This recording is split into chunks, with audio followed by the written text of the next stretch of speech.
가일로 작가님의 소설 버려야 하는 것들 1장 진료실의 흰빛.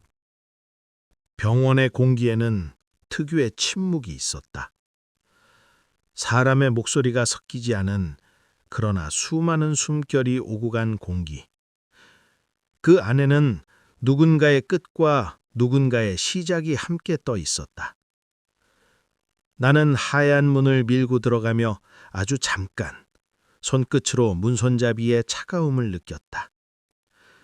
그것은 내 몸 안 어딘가의 온기가 미세하게 흩어지는 감각이었다. 의사는 나를 보자 미소를 지었다. 오래도록 이런 표정을 지어왔을 사람의 습관적인 미소였다. 그 미소에는 안도와 두려움, 위로와 피로가 동시에 섞여 있었다. 나는 그의 맞은편 의자에 천천히 앉았다. 병원의 벽에는 언제나처럼 똑같은 풍경사진이 걸려 있었다. 희미한 바다와 구름, 수평선 위로 떠오르는 작은 태양.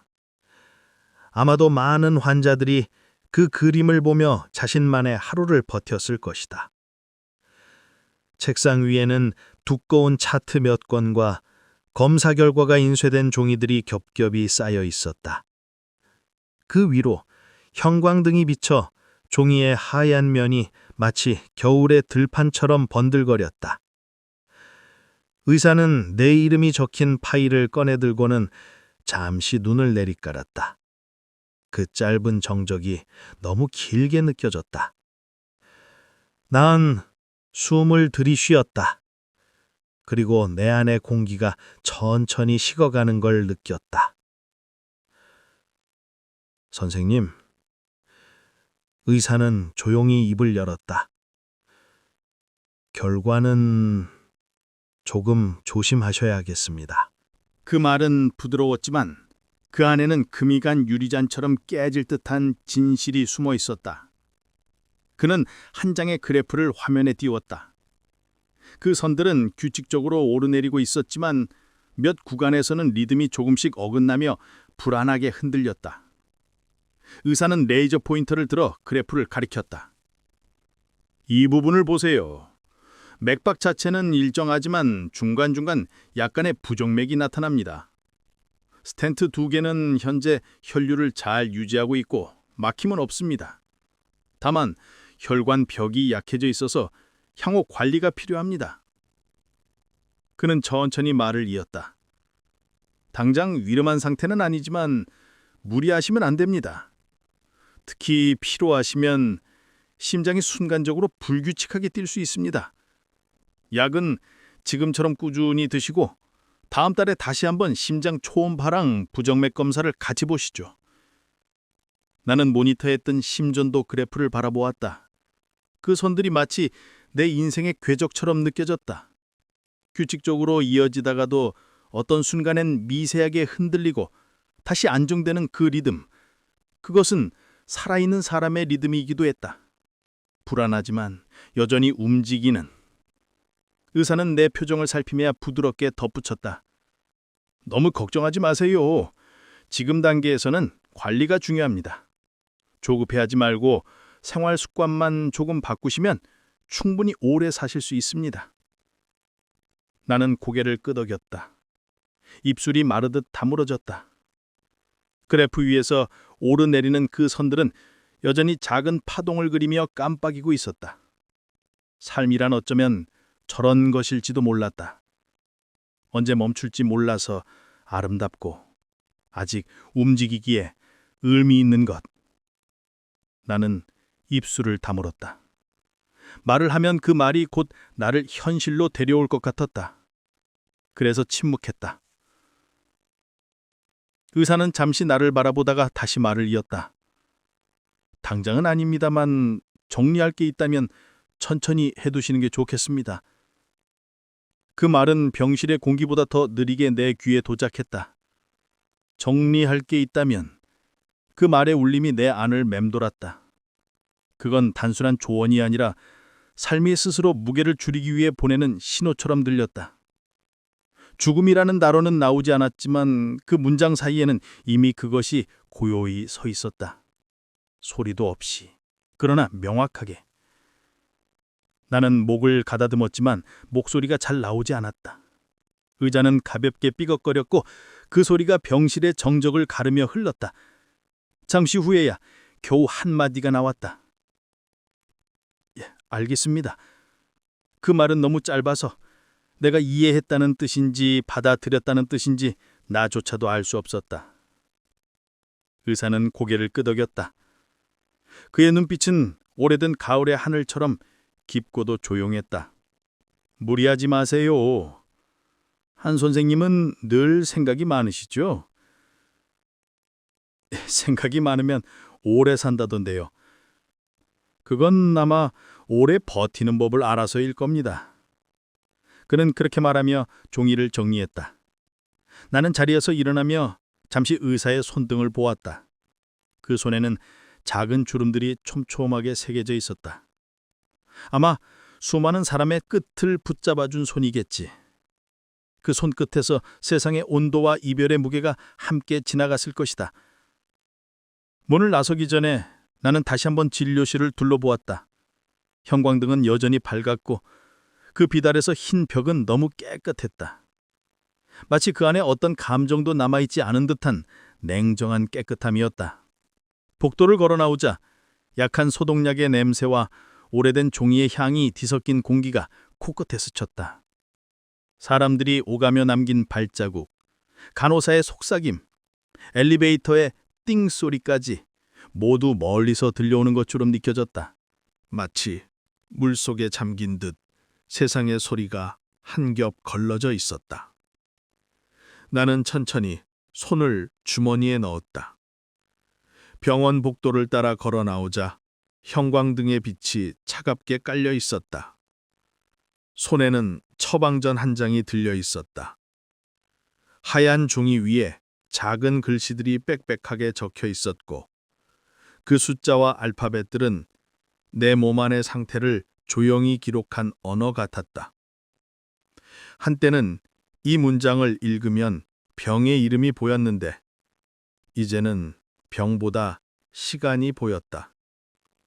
엘리베이터를 타고 1층으로 내려오니 문 옆에 자동문이 열리며 약국 간판이 보였다. 희망약국, 건강과 함께 걷습니다. 그 문구가 유난히 느리게 읽혔다. 약국 안에는 약을 기다리는 몇 명이 조용히 의자에 앉아 있었다. 하얀 가운을 입은 약사는 익숙한 손놀림으로 약봉지를 정리하고 있었다. 나는 접수대에 처방전을 내밀었다. 약사는 짧게 고개를 끄덕이며 처방전을 스캐너에 놓고 말했다. 잠시만요. 혈관 계약이 조금 바뀌었네요. 그는 화면을 보며 확인했다. 혈관을 녹이는 약과 혈전 방지제 용량이 조정됐습니다. 그리고 안정제는 새로 추가되셨어요. 나는 그 말을 들으며 고개를 끄덕였다. 이제 약이 늘어나는 건 새삼스러운 일이 아니었다. 언제부턴가 내 손에는 늘 약봉지가 들려 있었다. 하루에 3번 혹은 4번. 식사와 함께 삼키는 작은 알약들이 내 심장을 대신해서 일하고 있었다. 그 작은 것들이 나를 하루 더 살아있게 만든다는 사실이 이상하게도 감사하면서도 슬펐다. 의사의 말이 다시 떠올랐다. 정리할 게 있다면 천천히 하세요. 나는 그 말을 반복하듯 속으로 읊조렸다. 정리한다는 건 단순히 물건을 버리는 일이 아니었다. 몸의 시간과 기억의 무게를 조금씩 비워내는 일이었다. 약이 늘어날수록 나는 내 안의 시간이 하나씩 정리되어가는 기분이었다. 벽시계의 초침이 틱틱 하고 움직였다. 약사의 손끝에서 포장지 부딪히는 소리가 규칙적으로 들렸다. 그 리듬이 마치 심전도 그래프의 파동처럼 들렸다. 올라갔다가 내려오고 잠시 멈추는 듯 하다가 다시 이어지는 그 박자. 나는 그 소리를 들으며 생각했다. 내 심장도 지금 저렇게 버티고 있겠지. 한때는 내 몸이 견고하다고 믿었다. 담양의 겨울을 걸을 때도, 중록원의 숲길을 오를 때도 내 안의 심장은 늘 묵묵하게 박자를 맞춰주었다. 그러나 지금은 다르다. 이제는 작은 오르막만 걸어도 가슴이 미세하게 쿵 내려앉는다. 그럴 때마다 나는 두부를 떠올린다. 집에서 나를 기다리고 있을 창가에 앉아 있는 그 하얀 고양이. 그 아이의 눈 속에서 나는 여전히 살아야 할 이유를 본다. 선생님, 약 나왔습니다. 약사의 목소리가 들렸다. 나는 그제야 생각에서 돌아왔다. 손끝에 혈관이 미세하게 떨리는 게 느껴졌다. 약국의 형광등 아래 봉지에 담긴 약들이 투명하게 반짝였다. 약사는 조심스레 설명했다. 이건 혈전 방지제, 이건 심박 조절제, 이건 콜레스테롤 관리용이에요. 식사 후에 꼭 챙겨 드셔야 하고 혹시 숨이 차거나 어려우시면 바로 병원에 연락 주세요. 약사는 설명을 멈추지 않았다. 잠시 컴퓨터 화면을 확인하더니 작은 갈색 스프레이 병 하나를 꺼내 들었다. 그리고 이건 새로 추가된 겁니다. 그의 목소리가 조금 낮아졌다. 이 스프레이는 응급시에 사용하셔야 합니다. 나는 잠시 멈칫했다. 그 말은 예상보다 조용했지만 그 속에는 현실의 무게가 있었다.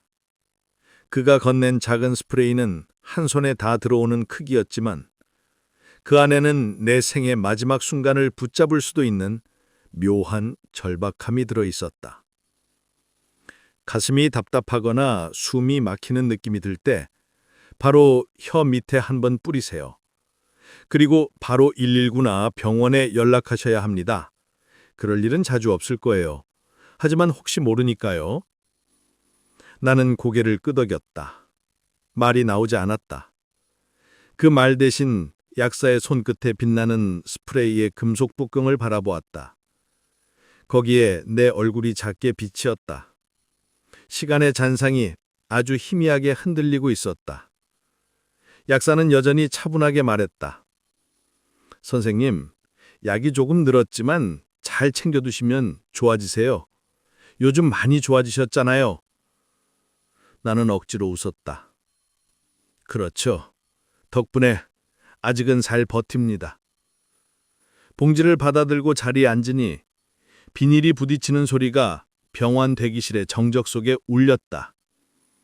그 안에는 알약 몇 봉지와 이제는 작은 스프레이 하나가 더 들어있었다. 그것은 단순한 약이 아니라 내가 언젠가 만날 마지막 경계의 표식처럼 느껴졌다. 나는 봉지를 조심스레 가슴에 품었다.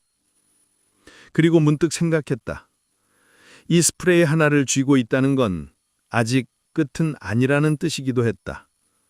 언젠가 그 순간이 오더라도 내가 마지막 숨을 내쉴 때 그 숨이 고통이 아니라 조금은 평온한 마무리가 되기를 바랬다. 다음 달에 뵙겠습니다.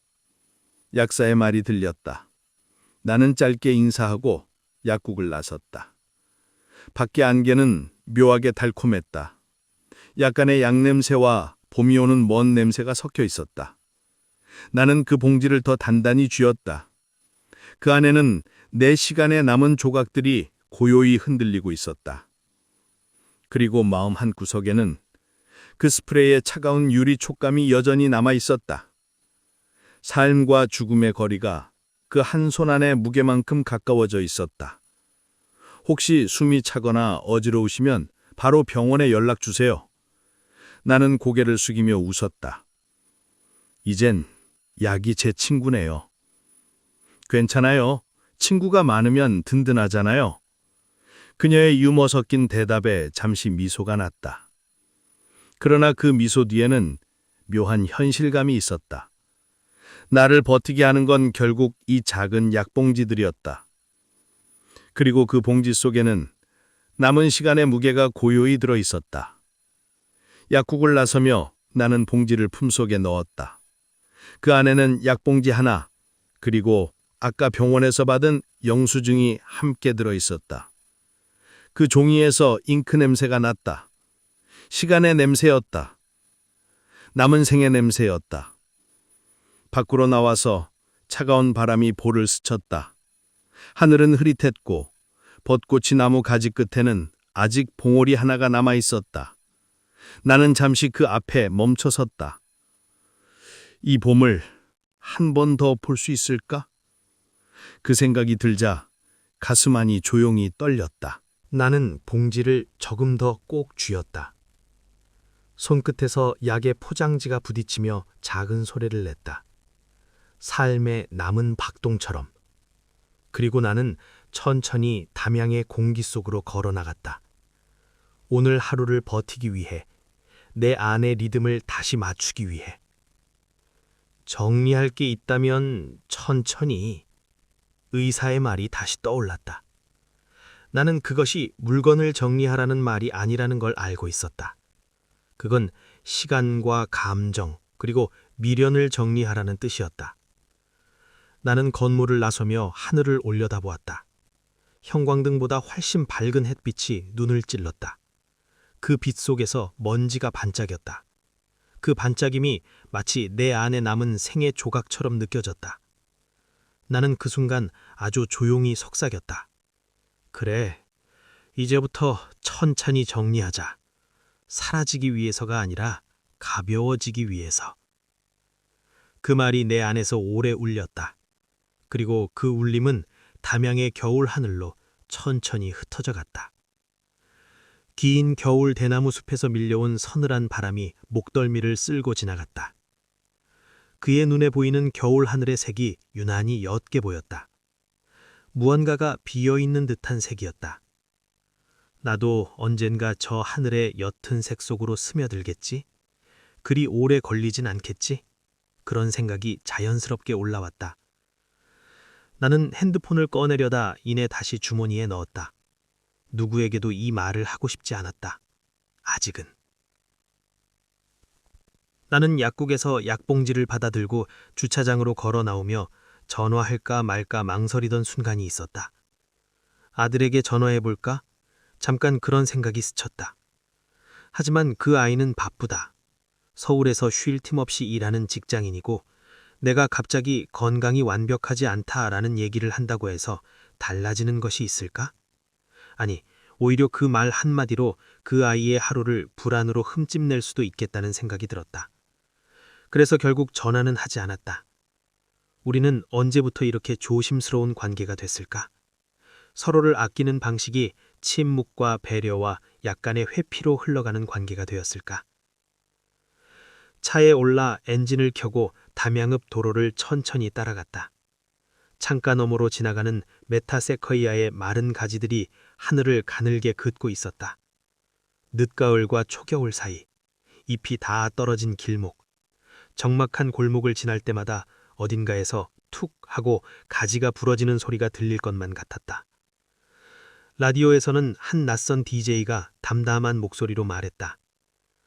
새해가 오면 또 새로운 마음으로 시작해야지요. 나는 피식 웃음이 나왔다. 나에겐 이제 새로운 마음보다 정리해야 할 마음이 더 많았다. 집 근처 좁은 골목에 차를 세우고 대문을 열며 습관처럼 발소리를 줄였다. 두부가 잠들어 있을지 몰라서였다. 그러나 문을 여는 순간 익숙한 가벼운 발소리가 현관 쪽으로 후다닥 다가왔다. 하얀 고양이, 스코티시 폴드, 아직 젊고 맑은 눈을 가진 아이. 두부는 나를 잠시 올려다보더니 천천히 앞발을 들어 내 다리를 가볍게 턱턱 건드렸다. 왜 이렇게 늦게 왔어요? 하고 묻는 듯한 눈빛. 나는 허리를 조금 숙여 손바닥을 내밀었다. 두부는 손바닥에 얼굴을 비비더니 꼬리를 한번 높이 세우고 방 안으로 사라졌다. 그 짧은 순간이 이상하게 가슴을 먹먹하게 했다. 살아있다는 것은 이런 것일지도 모른다. 누군가가 내 발소리와 문 여는 소리를 기다려주는 것.